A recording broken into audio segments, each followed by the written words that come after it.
24 सितंबर 2023 ये एक ऐसी डेट थी जब बहुत सारे एनिमे फैंस को शॉक लगा था, क्योंकि इस दिन रिलीज हुआ था जुजुत्सु काइसेन का चैप्टर नंबर 236, जिसके अंदर कुछ ऐसा पैनल दिखाया गया था। बट क्या होता अगर चैप्टर 236 का पैनल ऐसा होता? क्या स्टोरी में कुछ बदलाव आता? शायद तुम्हें लगता है बहुत सारा बदलाव आता, लेकिन ऐसा नहीं है, क्योंकि बहुत ज़्यादा अनएक्सपेक्टेड ट्विस्ट आता, जो कि है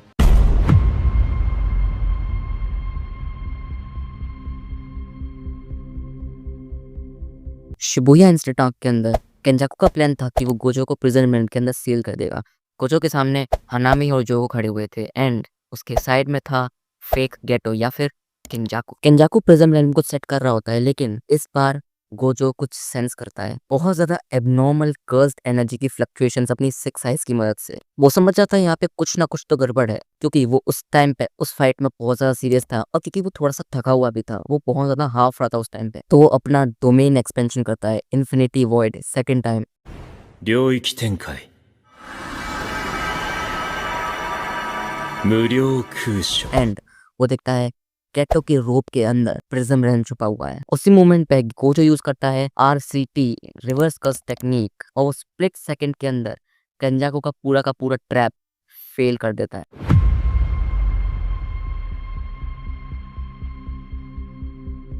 प्रिज्म रेन के बारे में सोच के और जैसे ही वो देखता है कि उसका जो दोस्त है गेटो वही उसके खिलाफ है, वो बिल्कुल पागल हो जाता है।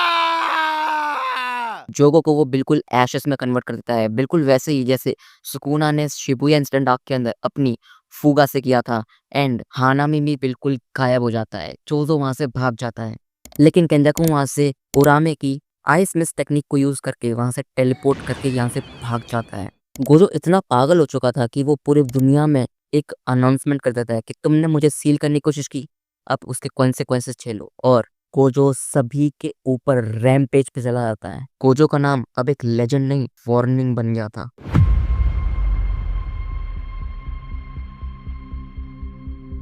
मीनवाइल केओस के अंदर यूजी की बॉडी के अंदर सुकुना टेक ओवर कर लेता है एंड इसके बाद वो समझ जाता है कि गोजो अब एक अनस्टॉपेबल बीइंग बन चुका है, वो बहुत बड़ा रैम्पेज पे जा चुका है, तो उसको रोकने में बहुत ज्यादा डिफिकल्टी आने वाली है। लेकिन उसने सब कुछ अपने जिम्मे ले लिया था and he will be the one two stop Gojo from the rampage.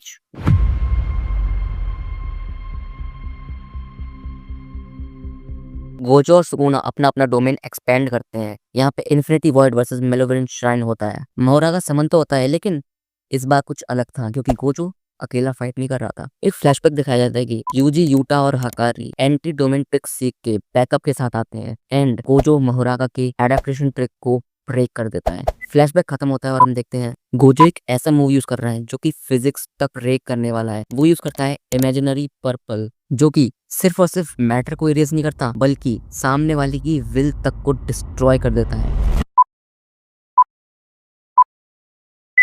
Gojo Sukuna के ऊपर ये लैंड कर देता है। Chapter number 236। चैप्टर की स्टार्टिंग में हम देखते हैं कि सुकुना रीजनरेट करने की कोशिश करता है, क्योंकि गोजो ने उसे बहुत ज्यादा डैमेज कर दिया है। बट गोजो ने उसकी कर्स टेक्निक पे अटैक किया था, उसने उसकी सोल की स्ट्रिंग्स को अटैक किया था, जिसकी वजह से वो रीजनरेट हो ही नहीं पा रहा था। एंड गोजो एक वर्ड बोलता है 弱いもん और फिर ये पैनल आता है and jujutsu Kaisen chapter number 236 यहाँ पे खत्म होता है।